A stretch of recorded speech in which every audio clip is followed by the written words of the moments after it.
Sebelum kau nak bagi cadangan dengan idea bodoh tu kan, kau buat dulu.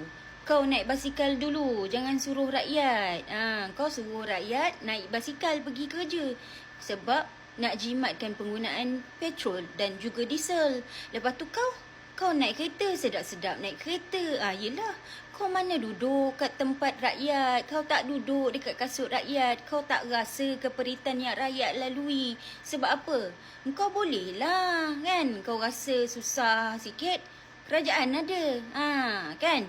Semua ditanggung sepenuhnya oleh kerajaan. Sikit-sikit claim, sikit-sikit claim, sikit-sikit claim. Lepas tu rakyat nak claim dengan siapa? Dengan kau. Kau nak bayar ke? Sembang lah. Babi pun boleh terbang kan? Itu kata kapla biul, yang bawah-bawah sama biul.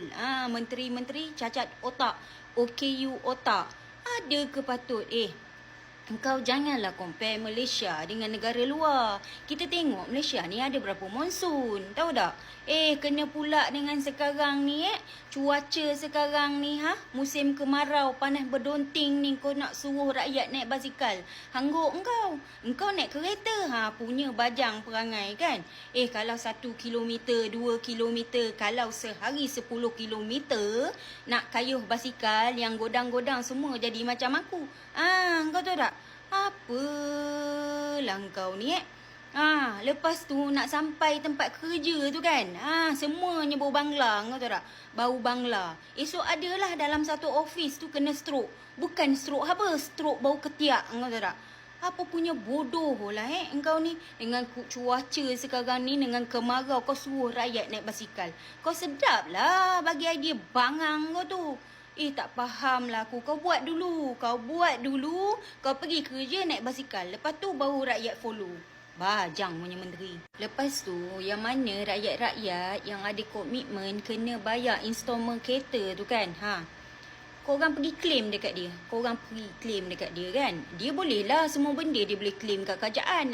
Korang pula claim dekat dia. Sebab apa? Idea dia. Dia cakap kena naik basikal. Dia ingat kena rakyat ni beli kereta, suruh simpan dekat rumah, bayar installment bulan-bulan je kan.